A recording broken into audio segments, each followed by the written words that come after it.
የአንዳንድ ነቢያትና ፓስተሮች ትቢት ልክ የሉ። በጣም ትቢተኞች ናቸው።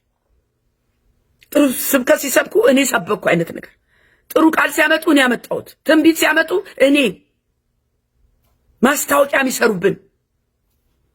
እግዚአብሔር ይገስጻችሁ። እግዚአብሔር ግን ለሚሆነው ነገር ሁሉ ክብሩን ጠቅልሎ ይሰድ። ዛሬ ለዚህ ነው ነቢያት ተብዬዎቹ የሚከበሩት፣ ግርግር የሚበዛባቸው። ምንም ይሰሩት ነገር የለም። ግርግር አሳይተው ወይ አስጨፍረው ይመለሳሉ። ሲፈውሱ አላየንም። ሀገራዊ ትንቢት ሲያመጡ አላየንም። ሰዎችን ከድህነት ሲያወጡ አላየንም። የአንድ ቀን ግርግር ነው። ሰላማዊ ሰልፍ ነው። የስታዲዮም ግርግር ነው። ልክ ስታዲዮም ኳስ ጨዋታ ተመልክቶ የተመለሰ ሰው ኦ ማይ ገድነስ፣ ይሄ ትልቅ ኤግዛምፕል ነው እናንተ። ጌታ ይባረክ። የሰሞኑ የነቢያቶቻችን ግርግር በስታዲዮም የሚያደርጉት በተለይ በከተማ እየሄዱ ልክ ስታዲዮም ላይ ኳስ ጨዋታ መጥቶ ኳስ ጨዋታ አይቶ ኢንጆይ አድርጎ ተደስቶ የሚመለስ ህዝብ ማለት ነው። ምን አገኘ ብትሉኝ ምንም። ምን ተለወጠ ብትሉኝ ምንም። ለህዝቡ የወደቀለት ነገር የለም። ትክክለኛ ቃል ሰምቶ ቃሉን አዋህዶ ነው የመጣው አይደለም። ነብዩን አይቶ የመድረክ ላይ ጭፈራ አይቶ ጮሆ ጩ ተብሎ ነው የመጣው። ምንም ነገር ያተረፈው የለም። በላይ ነውና ሰላም ኢትዮጵያውያን ኤርትራውያን እንዴት ናችሁ? እንዴት ከረማችሁ? ሁላችሁንም ለትንሣኤ በዓል በሰላም አደረሳችሁ ማለት ፈልጋለሁ። በዚህ አጋጣሚ ይሄ መልእክት ማስተላልፈው በትንሣኤ በዓል ማግስት ነው፣ በነጋታው ነው። ዛሬ ሰኞ ነው። ይህ ወንጌል ለዓለም ሁሉ የቃልና የመንፈሳዊ ምክር አገልግሎት የመጨረሻው ዘመን የእግዚአብሔር ድምጽ የሚሰማበት ነው። ዛሬም ደግሞ እንደ ሁሌው ከእግዚአብሔር የተቀበልኩትን መልእክት ለእናንተ መተላለፍ ያለበትን የሚጠቅም መንፈስ ቅዱስ ቃሉ የሚደግፈውን ይዤ ቀርቤያለሁ። ከሁሉ በፊት አጭር ጸሎት ላርግና ወደ መልእክት ይገባለሁ። እግዚአብሔር አባት ሆይ እናመሰግናለን። ክብር ለአንተ ይሁን። ጌታ ሆይ ለዚህ ቀን ለዚህ ሰዓት ስላደረስከን እናመሰግናለን። የትንሣኤውን በዓል ደግሞ በሰላም ስላለፈ ክብር ሁሉ ለአንተ ይሁን። ጌታ ሆይ ለእኛ ስትል ሞተሃል፣ ለእኛ ስትል ነፍስህን ሰውተሃልና እናመሰግናለን። ጌታ ሁሉ ለአንተ ክብር ይዋል። ይህ ጊዜ ሰዓት ደግሞ ያንተ ነው። ሰዓቱን ተረከብልኝ። እግዚአብሔር ሆይ መንፈስ ቅዱስ አግዘኝ፣ የሰሚዎችም ጆሮ ይከፈት። እግዚአብሔር ሆይ ሁሉን ለአንተ አሳልፌ የሰጠው በምትወደው ልጅ በጌታችን በመድኃኒታችን በኢየሱስ ክርስቶስ ስም ጸለይኩኝ፣ አሜን። ምስክር እግዚአብሔር የተባረከችው እቺ አሜሪካዊት ናት። ሁሌ አነሳታለሁ መኪናዬ ውስጥ። ያው ሐኪም ቤት ትመላለሳለች እና በስኳር በሽታ ይሁን በሆነ ምክንያት ከጊዜ በኋላ በቅርቡ ማየት ተስኗታል። የአይኗን እይታ አታለች። ከዛ በኋላ ያው ጸልዬላታለሁ። አይንሽ ይከፈታል፣ አንቺ ወጣት ነሽ፣ ምናልባት 39 ምናምን 40 ዓመት ቢሆናት ነው። ወጣት ነሽ፣ አይንሽ ይከፈታል ብዬ ከዚህ በፊት ጸልዬላታለሁ። ደጋግሜ አንስቻታለሁ። ትሬኒንግ እያደረገች ነው። ምንድነው ትሬኒንግ የምታደርገው? ቤት ውስጥ ቀላል ስራ መስራት፣ ራሷን ማገዝ፣ እንዴት ኩክ ማድረግ እንዳለባት ያለማምዷቸዋል። አንድ ነገር አሜሪካኖች በጣም የሚታወቁበት ነገር ምንድነው ብትሉ ምንም ነገር ይድረስባቸው ምንም ነገር በጸጋ ይቀበሉታል። ይህንን በሁለት መንገድ አይዋለሁ። ምንም ይድረስብን ምንም አይናችን የሚታወር በሽታ የሚድረስብን በጸጋ መቀበል ትልቅ ነገር ነው። ይህ ታዋቂ የኦርቶዶክስ እናት ደግሞ ትሰሟቸዋላችሁ።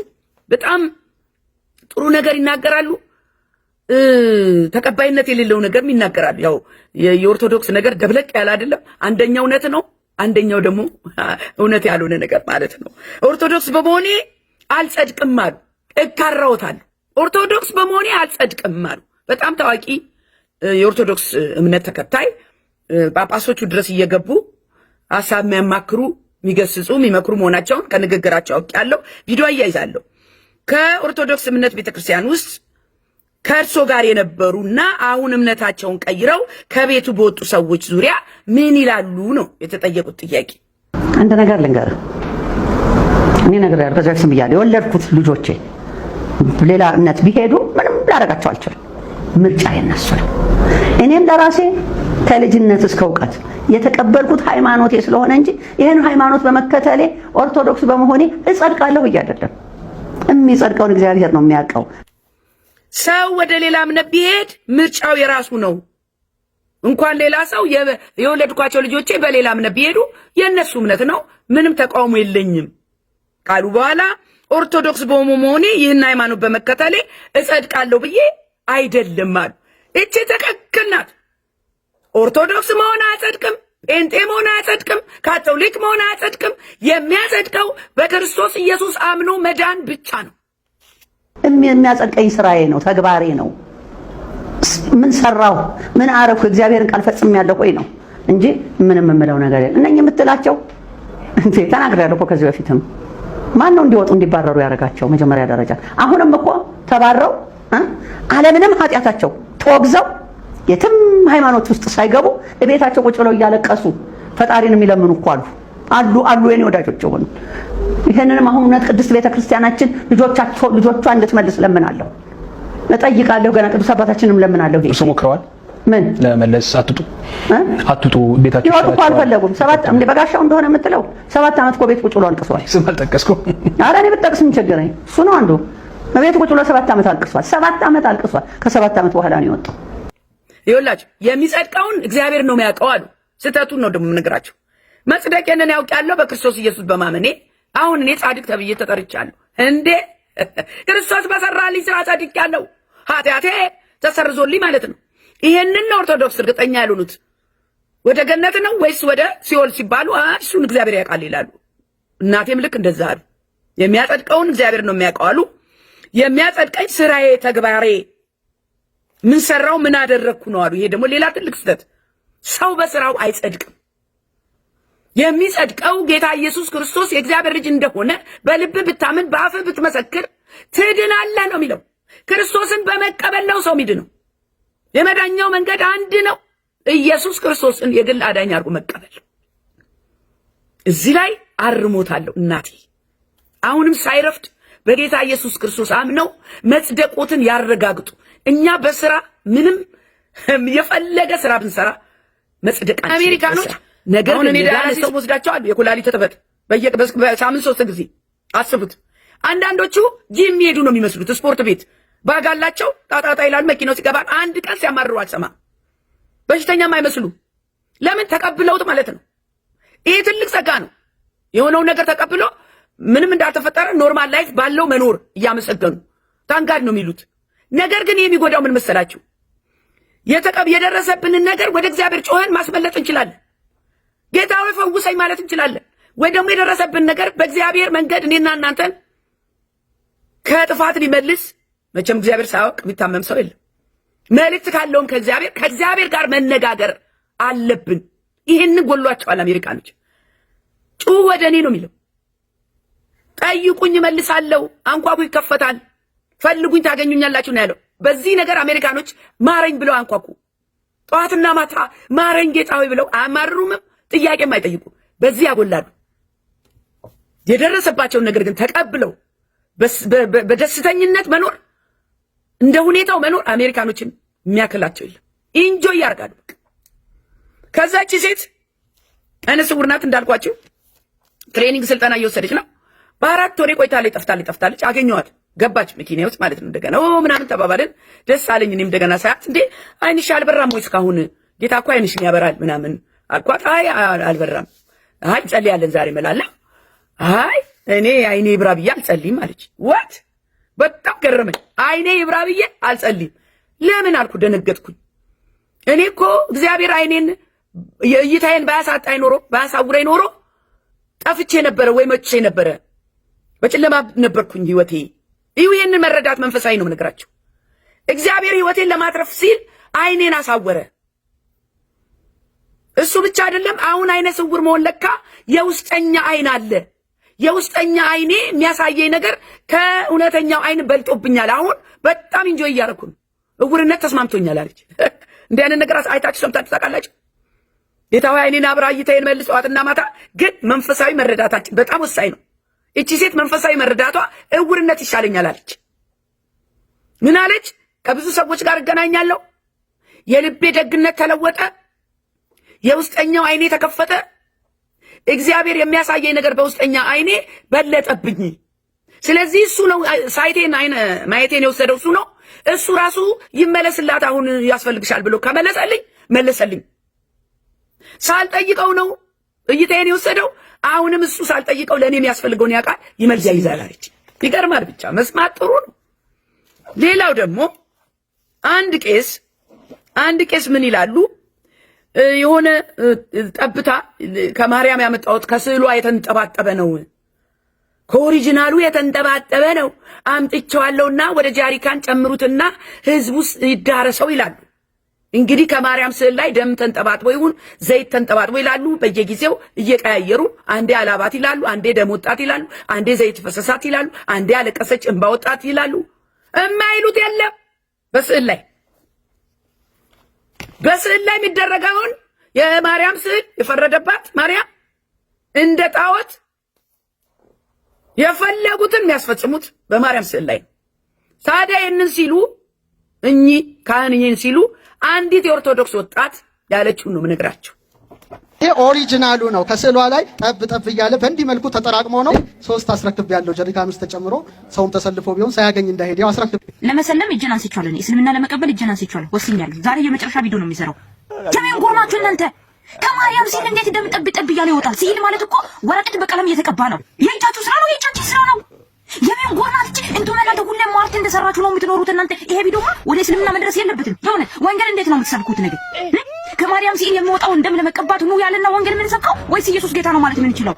ወይ ተቃጠልኩኝ እኔ በእናንተ ምክንያት የሆነ ተቃጠልኩኝ። አሁንማ የመጨረሻ መሆን የሚችለው ነገ ወዲያ ነው ኢትዮጵያ የሚገባው። እዛ እጄ መስጂድ መግባትና መሰለም ነው። እኔ ወስኛለሁ አለች። በቃ ራሷን ይዛ የእናንተ የቄሶች ተረት ተረት በቃን፣ እርግማናችሁ በቃን። በጣም ያሳዘነችኝ ግን ልጅቷ ወደ ክርስቶስ ኢየሱስ ሄጃለሁ ብትይ እህቴ ጥሩ ነበረ። ምን አለች? ወደ እስልምና ሄጃለሁ፣ እጄን አንስቻለሁ፣ ከእናንተ ጋር አይደለሁም፣ ክርስትና በቃኝ አለች። እንደዚህ ነው በቤቱ ያሉትን ያልተተከሉትን ስራ በክርስቶስ ኢየሱስ ስራ ያልያዙትን እንደዚህ ነው ጠላት የሚጠቀምባቸው። ወደ እስልምና መሄድ ወስኛለሁ አለች። አንቺ እህቴ ይሄ መልእክት ካገኘሽ ወደ እስልምና ብትሄጂ ኦርቶዶክስም ሆነሽ ኢየሱስ ክርስቶስን ስላላገኘሽ ነው። ወደ እስልምና ስትሄጂ ደግሞ የባሰ የክርስቶስ ኢየሱስን ጌትነት የሚክዱ ናቸውና እኔ መክርሻለሁ። ጴንጤውኛ አልልሽም፣ ሃይማኖት ቀይሪ አልልሽም።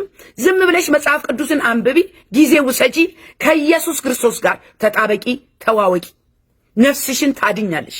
አለበለዚያ እናንተ ኢየሱስ ክርስቶስን አላገኘሁትም ወጥቻለሁ ምናምን የምትሉ ሰዎች ተቀበዝባሽ ሆናችሁ ነው የምትቀሩት። ይህንን አደራ ላለሁ የእግዚአብሔር ውድ የሆነው ነገር ነፃ ሆኖ ሰው ሰራሽ ዓለም የምትሰራው ነገር በሙሉ ትገዛዋለህ ወንድም አለ። እግዚአብሔር ግን አባት ስለሆነ የሚያስፈልገንን ሁሉ በነፃ ይሰጠናል። በጣም የሚያሳዝነው ነገር ደግሞ እኔና እናንተ በነፃ እግዚአብሔር የሰጠንን ነገር አናከብረውም፣ አናደንቀውም፣ ተመስገን አንልበትም። ይልቁንም በገንዘብ ለሚገዛው ነገር ዓለም ለምትሰጠው ቅራቅንቦ እንለፋለን፣ እንሮጣለን፣ እንደክማለን፣ ጊዜያችንን እናስበላለን። አይገርም? ይበራል፣ አይናቸው ይበራል። ይሄ ወጣት ባለፈው አቅርቤዋለሁ። የእውነት መናገር በድፍረት ጀምሯል። እና አሁን የሰማሁት ምንድን ነው? መጽሐፍ ቅዱስን ስለማታነቡ ነው ችግር ውስጥ የምትገቡት እያለ ነው። ይህን ወጣት ኦርቶዶክሳውያን ቢሰሙት ያተርፋሉ። ለምን? አካላቸው ወገናቸው ስለሆነ ማለት ነው። ኢየሱስ ክርስቶስ አስታራቂ ነው ሲባል ከማን ነው የሚያስታርቀን? እርሱ ፈራጅ ነው ትላላችሁ። ማን ነው የሚለው ይህንን? ኦርቶዶክስ። ይህም ልጅ ከዚህ በፊት እንደሱ ይል ነበረ። ከዛስ አስታራቂ ነው ስንል አለ አንተ ልጅ ጴንጤ ወንክ፣ አንተ ልጅ መናፍቅ ወንክ ትላላችሁ። ኢየሱስ ክርስቶስ አስታራቂ እንደሆነ ራሷ ኦርቶዶክስ ቤተክርስቲያን እንደምታስተምር እንዴት አታውቁማል? ያው የሚያነቃ ነው ለኦርቶዶክሳውያን ወጣቶች። ስሙት ይህንን ልጅ። ኢየሱስ ክርስቶስ አስታራቂ መሆኑን ቤተክርስቲያን ኦርቶዶክስ በደንብ አድርጋ እንደምታስተምር እንዴት አታውቁም? መጽሐፍ ቅዱስ አይደለም ተውት። ውዳሴ ማርያም የአርብና የእሑድን እንኳን ብታነቡ ይህን ቃል ታገኙታላችሁ በደንብ አድርጋችሁ ማለት ነው። እህቴ በደንብ አድርገሽ አዳምጪ። ኦርቶዶክስ ሲሆንም ሌላ ቤተ እምነትም ይሁን ስለ ኢየሱስ ክርስቶስ ስም ሲነሳ በደንብ አድርጋችሁ ስለማታዳምጡና ስለማታነቡ ነው ችግር ውስጥ የምትገቡት። እኔ ኦርቶዶክስ ነኝ፣ አስታራቂነቱን ግን በደንብ አድርጌ ነው የማምነው። እያነቃችሁ ነው። ከናንተው ጋር አብሮ የሚቃወም ነበረ። እግዚአብሔር የተባረከ ይሁን። ከዛስ ለአስታራቂነቱማ ምን ጥያቄ አለው? እንኳን መጽሐፍ ቅዱስ አይደለም ውዳሴ ማርያም የአርብና የእሑድ እንኳን ብታነቡ ይህንን ቃል ታገኙታላችሁ አለ። ምኑን ብትሉኝ የክርስቶስ ኢየሱስ አስታራቂነትን ክርስቶስ ኢየሱስ አስታራቂነትማ ሰሞኑን ትላንትና ያከበርነው ፋሲካ እኮ ትልቅ ምስክር ነው። ከአባቱ እኮ ነው የሚያስታርቀን። አስታርቆናል። አሁንም ያስታርቀናል። ደሙ ትኩስ ነው። አሁንም ወደ ንስሐ ለሚመጡት በሱ መንገድ በሱ በኩል ነው ምንታረቀው፣ ንስሐ ምንገባው ማለት ነው። የዘላለም ጠበቂያችን ኢየሱስ ክርስቶስ። ደስ የሚለው ነገር አሁንም ዘፋኞችን ጌታ ኢየሱስ ክርስቶስ በፍቅሩ እየማረከ ነው። ከሲኦል እያዳናቸው ነው። ከጨለማ እያወጣቸው ነው። በራሱ መንገድ እግዚአብሔር እየደረሰ ነው። አሁን ደግሞ እቺ እህት ስሟ ገነት ሙሉጌታ ትባላለች። የጎንደርኛ ዘፈን ቪዲዮ አያይዛለሁ። በጎንደርኛ ዘፈን የቀለጠችው ዛሬ በዛ ቅላጼዋ መዝሙሩ እንዴት ደግሞ ይጥማል እናንተ። እኔ በጣም ነው የሚመቸኝ ይሄ ዘፈን የለመደ ጉሮሮ ወደ መዝሙር እግዚአብሔር ሲቀይረውና እግዚአብሔርን ሲያከብሩበት እንዴት ደስ ይላል። ከጨለማ ወደ ብርሃን ለእግዚአብሔር ሲዘምሩ በጣም ያምርባቸዋል። የህይወት ለውጥ እንደገና መሰራት እንደገና መወለድ ማለት እኮ ነው፣ ማምለጥ ማለት ነውና አሁንም በዚህ አጋጣሚ ጥሪ ያደርጋለሁ። እናንተ ዘፋኞች አሁን ዘመኑ አልቋል። የዘፈን ጊዜም አይደለም። ሰው በዘፈን የሚጨፍርበት የሚደሰትበት አሸሼ ገዳሜ በቃ አልቋል። ወደ ክርስቶስ ኢየሱስ ጉያ ግቡላለሁ። ይህንን ጥሪ ያደርጋለሁ ለሀገሬ ዘፋኞች በሙሉ፣ አርቲስቶች በሙሉ ኑ ወደ ኢየሱስ ክርስቶስ። ማምለጫው እሱ ነው። አጓጉል ሞት አትሙቱ፣ ወደ ሲኦል አትጓዙ ላለሁ። ይሄን የክርስቶስ ተከታይ የሆነው እኛንና የሌላን ሃይማኖት ያለውን ልዩነት የተናገረበት መንገድ በጣም ደስ ብሎኛል፣ አርክቶኛል። ምን አሉትሉኝ? የእናንተን ኢየሱስን የሚጠሉ ሰዎችን ትጠሏቸዋላችሁ አለ። አንጠላቸውም። የእኛን ክርስቶስ የሚጠሉትን አንጠላም። ከዛስ ኢየሱስን የማይወዱና የሚክዱ ሰዎችን ትገላቸዋላችሁ? አንገላቸውም። አንጠላቸውም፣ አንገላቸው። ስሙኝ፣ ለምን? የጠጣነው የክርስቶስ የፍቅር መንፈስ። አንዳንዱ እኮ አምላኩን ከነካበት ይገላል። አሁን ስለማመር ካነሳህ የሆነ ነገር ይገሉሃል፣ አሳደው። ኢየሱስ ክርስቶስ ግን በቀን በቀን ይሰደባል፣ ይሰድቡታል፣ ያዋርዱታል። እኛ ግን እንጸልይላቸዋለን። ጌታ ሆይ የሚሰሩትን አቁምና ይቅር በላቸው እንላለን። ይሄ ምንድነው ካላችሁ የጠጣነው የፍቅር መንፈስ ያካፈለን የክርስቶስ ኢየሱስ ፍቅር። ከዛስ ምን አሉ መሰል? ሌላው ያው ማርያም ተነካችብኝ ብሎ በስዕል አድኖ ታውቃለህ፣ ዘራፍ ይላል። አልደራደርም በማርያም ይላል እኮ በዓይናችን ያየነው ነው። በጣም የሚገርም ነገር ነው። ዋው! ያለምንም ርህራሄ ያሳድዱሃል። አሳዶ በሚገድል ዓለም ውስጥ አሳዶ የሚያድን የክርስቶስ ፍቅር ነው በእኛ ውስጥ ያለው ብሎ የተናገረው አገልጋይ በጣም በጣም ልቤን ነክቶኛል። ልዩነት ላሳያችሁ። የእናንተን ኢየሱስን የሚጠሉ ሰዎችን ትጠሏቸዋላችሁ? አትጠሏቸው። ኢየሱስን የማይወዱ ኢየሱስን የሚክዱ ሰዎችን ትገድሏቸዋላችሁ? አትገድሏቸው። ለምን? የማ መንፈስ ስለሆነ እናንተ ውስጥ ያለ። አንዳንዱ እኮ አምላኩን ከነካበት ይገድልሃል። ምንም ርኅራኄ የለው። ከጠላህበት ይገድልሃል። ከካድከው ይገድልሃል። አሳዶ በሚገድል ዓለም ውስጥ አሳዶ የሚያድነው የእግዚአብሔር ፍቅር ነው እኛ ውስጥ የገባው። አሳደ የምትጠላው የለህም፣ አሳደ የምትወደው ነው። ጌታ ስሙ ይባረክ። አሜን። ተከታትሎ ደም በሚያፈስ ዓለም ውስጥ ተከታትሎ አግኝቶን ደሜን ጠጣ ያለን ያለ። ራሴን ብላኝ፣ እኔ ልበላለህ፣ ምግብ ልሆንልህ፣ የዘላለም ሕይወት ልሆንልህ፣ ይኸው ተቆረስኩ ብሎ ራሱን የሰጠ ነው ያለ። ኢየሱስን ስለጠላ ሰው ማንንም ልንጠላው አንችልም። ለምን? የሚጠሉትን ወዷል። አሜን። እንደውም ጠላቶቻችሁን ውደዱ፣ የሚረግሟችሁን መርቁ፣ ለሚያሳድዷችሁ ጸልዩ ነው የሚል እግዚአብሔር ቃል። እውነተኛ የክርስቶስ ፍቅር የገባው ሰው በቃሉ ነው የሚገለጠው። ሰርቶ ያሳየንም ይህንን ነው። አሳዳጆቹን የወገሩትን የሚሰሩትን አያውቁም፣ ይቅር በላቸው ነው ያለው። እሱን ከማወዳ ምን ይወዳደራል? ሁሉን እርግፍ አድርጎ አስትቶ ያስኬዳል። ሽልማቴ የኔ ጌታ። እግዚአብሔር የተባረከ ይሁን ወገኖቼ። ዛሬም ወቅታዊ መልእክት ነው ይዤ የመጣሁት። ወቅታዊ በቃ እግዚአብሔር እንድንሰማው የሚፈልገውን እንድንማርበት የሚፈልገውን መልእክት ነው ይዤ ቀረብኩት። ጌታ ይባረክ። ለመልእክቴ አርዕስት ሰጥቼዋለሁ። መዳናችን ቀሎብናል ነው። መዳናችን ቀሎብናል ነው። በዚህ በተለይ በፋሲካ ወቅት በትንሣኤ በዓል ወቅት የተደረገልን ትልቅ ነገር ጌታ ኢየሱስ ክርስቶስ ለኔና ስለናንተ መስቀል ላይ የከፈለው ዋጋ ለኔና ለናንተ መዳን መንገዱ ይሄ ነው። በቃ የመስቀሉ ስራ ነው።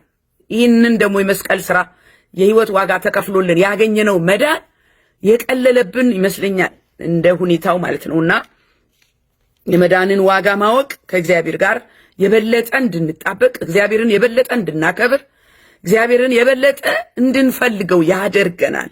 የመዳን ዋጋው እጅግ ትልቅ ነው። ምንም በዋጋ እንኳን አይተመንም። የሚገርመው ነገር ግን የትልቅ ዋጋ ያለው መዳን የሚባለው ነገር የተሰጠን በነፃ ነው። እኔ በጣም ዋናው የቀለለብን ነገር ምክንያቱ ምንድን ነው ብዬ ሳስብ ምንም ነገር ስላላዋጣንበት ምንም ነገር ስላልከፈልንበት በነፃ ስላገኘ ነው ዋጋው ቀሎብናል። እኔና እናንተ ለመዳን የኛ ድርሻ ምንም ነገር የለውም። የተሰጠን በነፃ ነው። ያዋጣነው አንዳችም ነገር የለም። አንድ ሰው ውድ የሆነውን ነገር በነፃ ሲያገኝ ዋጋው ይቀልበታል። አይገርማችሁም? መዳን የእግዚአብሔር ስጦታ ነው። እኛ በክርስቶስ ኢየሱስ የምናምን በሙሉ የዳንበት መንገድ አንድ ነው። ስጦታውን የሰጠን አንድ ነው። በመዳናችንም የሆነልን ነገር እኩል ነው። አንድ ሰው በክርስቶስ ኢየሱስ አምኖ የተቀበለው ነገር የተቀበለው ጸጋ ያገኘው በረከት አንድ አይነት ነው። ምንድነው ካላችሁኝ በመዳናችን በክርስቶስ ኢየሱስ አምነን በመዳናችን የኃጢአት ስርየት አግኝተናል። ከድቅድቅ ጨለማ ወደሚደነቅ ብርሃን መጥተናል።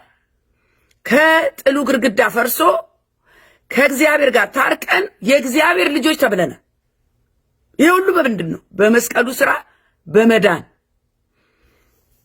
ለዛሬ መልእክቴ መነሻ የሆነኝ በኤፌሶን 2 ቁጥር 8 እና 9 ነው። ምን ይላል ብትሉኝ ጸጋው በእምነት አድኗቸዋልና ይህም ጸጋ የእግዚአብሔር ስጦታ ነው እንጂ ከናንተ አይደለም ይላል። ማንም እንዳይመካ ከሥራ አይደለም ይላል። ቁጥር 9 የተጻፈልን ነው። ይሄ አንደኛ የዳነው በጸጋ ነው፣ በእምነት በኩል ነው፣ የእግዚአብሔር ስጦታ ነው። ትልቁ ነገር ደግሞ ከሥራ አይደለም፣ ከናንተ አይደለም፣ ማንም እንዳይመካ ይላል የእግዚአብሔር ቃል። ይህ ማለት የዳነው በእግዚአብሔር ጸጋ በእምነት በኩል ነው። በክርስቶስ ኢየሱስ የእግዚአብሔር ልጅነትና ጌትነት በማመን ድነናል። መዳን ማለት ምን ማለት ነው ካላችሁኝ እንደዘረዘርኩት በዚህ በኤፌሶን ላይ 2:5 ላይ ከወደደን ከትልቅ ፍቅሩ የተነሳ በበደላችን ሙታን እንኳን በሆንን ጊዜ ከክርስቶስ ጋር ሕይወት ሰጠን፣ በጸጋ ድናችኋልና ይላል። ስለዚህ ሕይወት ነው የሰጠን። መዳናችን የመኖራችን ዋስትና ነው። እኔና እናንተ በመዳናችን የተነሳ ሕይወት አግኝተናል ማለት ነው። ኢየሱስ ጌታ ነው። በሮሜ 3:22 ላይ እርሱም ለሚያምኑት ሁሉ የሆነ በኢየሱስ ክርስቶስ በማመን የሚገኘው የእግዚአብሔር ጽድቅ ነው ይላል። ልዩነት የለምና። ልዩነት የለም አላልኳችሁ? የዳነ ሰው እኩል ነው። የዳነ ሰው የሚያመጣው ለውጥ እኩል ነው።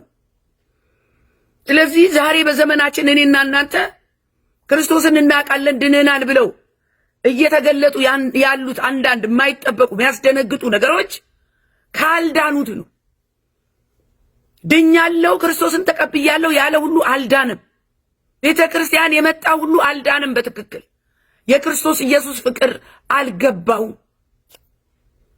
ያልዳነ ሰው ደግሞ መሰረት የለው፣ ስር የለው።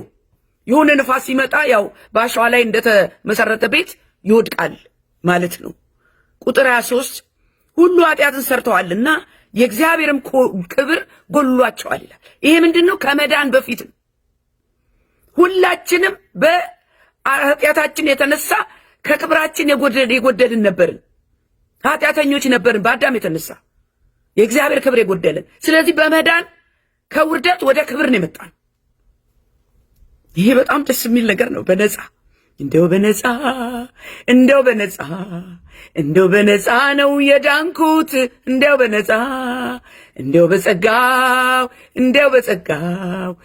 በጸጋው ነው የዳንኩት፣ እንደው በጸጋው። ሃሌሉያ!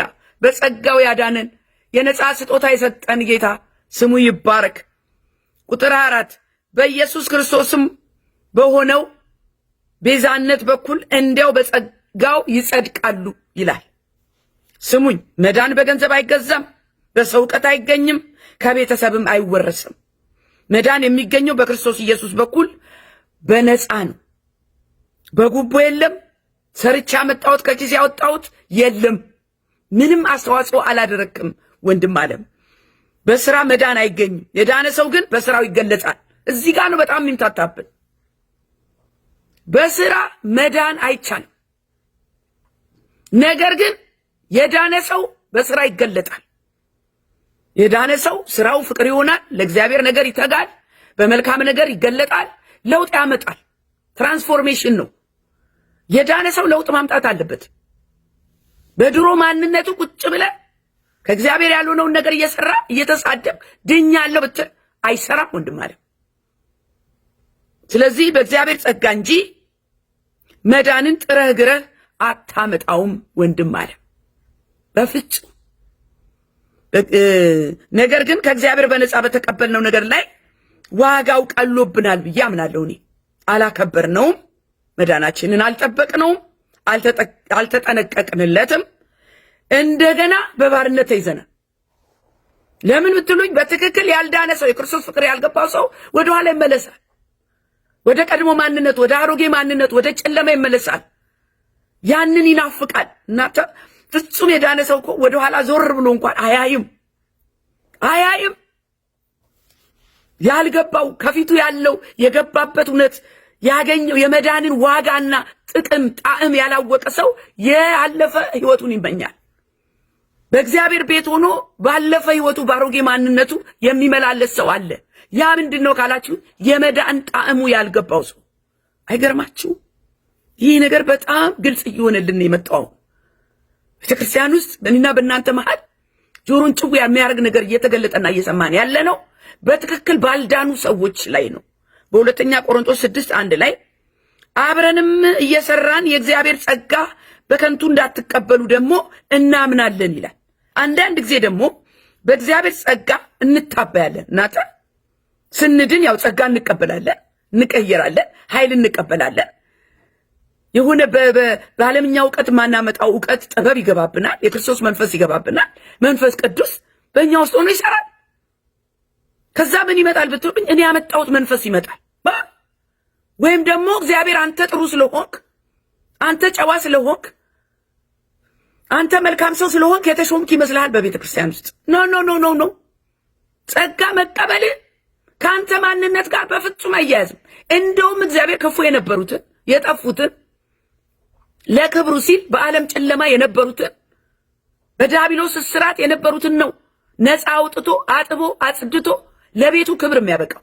ብዙዎቻችን እኔና እናንተ ያለፈ ታሪክ አለን፣ ከየት እንዳመጣን እናውቃለን። ያንን ደግሞ ያለፈበትን የነበረበትን ጨለማ የረሳ ሰው በእግዚአብሔር ጸጋ በእግዚአብሔር ቤት ሆኖ በእግዚአብሔር ስልጣን ላይ ሆኖ የሚታበዩ ብዙ ናቸው። ፍሬያቸው ታውቋቸዋላችሁ። ኢየሱስ ያድናል። የእግዚአብሔርን ሕዝብ እንድናገለግልበት እንጂ ለኛ ኪስ መሙያ የግል ሕይወታችንን ስጋችንን ማስደሰቻ ምድራዊ ሀብት ማካበቻ አይደለም። ለዚህ ነው መንፈሳዊ እድገት የጠፋው። የእግዚአብሔር አገልጋይ የሚያድገው በመንፈሳዊ ነገር እንጂ በምድራዊ ነገር መሆን የለበትም። የእግዚአብሔር ስጦታ ሁሉ በጣም ውድ ነው፣ ፍጹም ነው፣ በነፃ ነው፣ አያረጅም፣ ጊዜ አያልፍበትም። ማለት ኤክስፓየር አያደርግም። የህይወት ዋስትና ነው። ለምሳሌ አይን፣ ሁለት አይን እግዚአብሔር ሰጥቶናል አይደል? ይሄ የተሰጠን አይን አንደኛ በነፃ ነው፣ ሁለተኛ በጣም ውድ ነው። አይን የአይን ዋጋን በገንዘብ መተመን አይቻልም። ሚሊዮነር ብትሆን አይን አትገዛማ። የተፈጥሮን አይን የእግዚአብሔር ሰጠንን አይን አይነት አይገዛም፣ አይሸጥም። ከዛስ በነፃ አግኝተናል። የአይን ዋጋ የሚያውቀው አይነ ስውር የሆነ ሰው ብቻ ነው። የማየት ችግር ያለበት ሰው ሐኪም ቤት ይሄዳል፣ መነጽር ይታዘዝለታል። ሰው ሰራሽ ይሄው እንደዚህ መነጽር፣ ይሄ የኔ ማንበቢያ ነው። ሰው ሰራሽ መነጽር፣ ይሄ ማንበቢያ ግን፣ ይሄ መነጽር ግን ገንዘብ ተከፍሎበታል። ያ ውድ የሆነው እውነተኛው አይኔ በነፃ ነው የተቀበልኩት ከእግዚአብሔር፣ የሚያይልኝ ፐርፌክትሊ ነው። ይሄኛው ግን እንደ ተፈጥሮ አይን አድርጎ አያይም፣ ይረዳኛል እንጂ ገንዘብ ደግሞ ከፍዬበታለሁ። አይገርማችሁ? በክርስቶስ ኢየሱስ አምኖ የዳነ ሰው ከኃጢአትና ከበደል እስራት የተፈታ ነው። በብርሃን ይመላለሳል። የእግዚአብሔር ጥበቃ አብሮት ነው። መንፈሳዊ አይኖች ይገጠሙለታል። በመንፈሳዊ አይን ማየት ትጀምራላችሁ። በመንፈስ ቅዱስ ማለት ነው። የማይናወጥ ደስታና ሰላም አለው። ከሁሉ በላይ ደግሞ የዘላለም ሕይወት ዋስትና ያገኛል። የእግዚአብሔር ልጅ ይባላል። ዋስትናው በነፃ ነው። የሕይወታችን ዋስትና ኢየሱስ ክርስቶስ ነው። በመስቀሉ ላይ የተደረገልን ማለት ነው። ለምሳሌ የመኪና ዋስትና ወይ ደግሞ የጤና ዋስትና ትገዛላችሁ፣ ኢንሹራንስ። ልዩነቱን ልንገራችሁ። ትላንትና እሁድ በአሜሪካኖቹ ቤተክርስቲያን ሼር ያረኩት ሐሳብ ነው፣ ያካፈልኩት ሐሳብ ነው። ፌስቡክ ላይ ታገኙታላችሁ።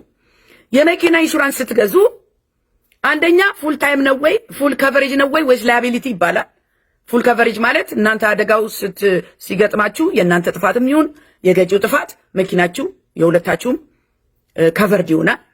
ያኛው ደግሞ ላያቢሊቲ የተባለው ብትጋጩ የእናንተ ጥፋት ከሆነ አያሰራላችሁም፣ ከኪሳችሁ ታወጣላችሁ። የዛኛው መኪና ጉዳት ግን የእናንተ ኢንሹራንስ ይከፍላል ማለት ነው። ይሄ ነው ልዩነቱ። የመኪና ኢንሹራንስ ስትገቡ፣ የጤና ኢንሹራንስ ስትገቡ ገንዘብ ይከፈላል በየወሩ አይደለ? ትልቁ ነገር ደግሞ የመኪና ኢንሹራንስ ፉል ከቨሬጅ ያለው ሰው፣ ሙሉ ከቨሬጅ ያለው ሰው ከአደጋ አይጠበቅም። እኛ ግን የህይወት ዋስትና ከኢየሱስ ክርስቶስ ያገኘነው የህይወት ዋስትና ሙሉ ጥበቃ ያደርግልናል። አደጋ ይከላከልልናል፣ ከክፉ ያድነናል። አደጋ እንኳን በደረሰ ጊዜ እግዚአብሔር ክፉን ይከለክላል፣ ይሸፍነናል። የመኪና ኢንሹራንስ ግን አደጋው ሲደርስብህ ወይ መኪናህን ያሰራ ይሆናል ወይ አንተን ያሳክምህ ይሆናል እንጂ አደጋውን አይከለክለውም፣ አያስቆመውም። የሚከሰተውንም ጉዳት አይቀንሰውም፣ አይጨምረውም፣ ምንም አያረግም። የላይኛው ዋስትና ግን በነፃ የምትቀበለው ህይወትህን ይጠብቃል፣ ያድናል። የጤና ኢንሹራንስ ያላችሁ ሰዎችም የጤና ኢንሹራንስ አለኝ ማለት አልታመምም ማለት አይደለም። ከክርስቶስ ጋር መሆን ግን ሳንታመም እንኳን በሽታ እየተከላከለልን በጤና መኖር ይቻላል። የጤና ኢንሹራንስ ስላለ ሐኪም ቤት ሄደህ ብትታከምም የምትከፍለው ነገር አለ፣ በነፃ አይደለም። ከፍለህ ታክመህም አለመዳን አለ። እግዚአብሔር ግን ታመንም እንኳን እሱ ጣልቃ ገብቶ ያድነናል። ለምን? ከሐኪሞች በላይ እሱ ስለሆነ። ስለዚህ የሁለቱ ልዩነት እንዲገባንና ሁሉም ሰው ወደ ክርስቶስ እንዲመጣ በክርስቶስ ኢየሱስ ዋስትና ስር ጥላ ስር እንድትሆኑ እናንተ ከክርስቶስ ጋር ያልተጣበቃችሁ ክርስቶስ ኢየሱስን የግላችሁ አድርጋችሁ የግል ግንኙነት የሌላችሁ በፓስተሩ የተንጠላጠላችሁ ወይ በቄሱ የተንጠላጠላችሁ በሰውኛ ድልድይ ላይ ያላችሁ ኑ ወደ ኢየሱስ ክርስቶስ ቀጥታ አባዬ በሉት፣ አንተን አዳኝ በሉት። ይታደጋችኋል፣ ሰላም ይሰጣችኋል፣ ያሳርፋችኋል። ክብር ለእግዚአብሔር ይሁን ወገኖቼ። በዛሬው መልእክቴ መዳናችን አይቅለልብን ነው። የዳነው መዳን በነፃ የተቀበልነው ዋጋው ትልቅ ነው። እንደ ዳነ ሰው እንኑር ነው። ክብር ለጌታ ይሁን። ኢየሱስ ጌታ ነው። መልእክቴን እባካችሁ ሼር እና ሰብስክራይብ አድርጉልኝ፣ ለብዙዎች ይድረስ። አገልግሎቴን መደገፍ የምትፈልጉ አሁንም መደገፍ ትችላላችሁ። በጸሎታችሁ አግዙኝ። በተለይ ለዚህ ለበጋ ወራት ብዙ ዕቅድ አለ፣ እግዚአብሔር ደግሞ ያሳካዋል። ወንጌልና ወንጌል ለዓለም ማድረስ ነው የኔ ተልእኮና ጌታ ይረዳኛል። ሁሉ ለሱ ክብር ይዋል። እወዳችኋለሁ። በሚቀጥለው መልእክት እስከምንገናኝ ሻሎም ሻሎም። እሱን ከማወዳ ምን ይወዳደራል? ሁሉን እርግፍ አድርጎ አስትቶ ያስኬዳል። ሽልማቴ የኔ ጌታ። ሰላም ሰላም ወገኖቼ፣ ኢትዮጵያውያን፣ ኤርትራውያን፣ ይህ ወንጌል ለዓለም ሁሉ የቃልና የመንፈሳዊ ምክር አገልግሎት የመጨረሻው ዘመን የእግዚአብሔር ድምጽ የሚሰማበት ነው። እንዲህም አላቸው፣ ወደ ዓለም ሁሉ ሂዱ፣ ወንጌልንም ለፍጥረት ሁሉ ስበኩ። እህታችሁ ወንጌላዊት ጸገነት ነኝ።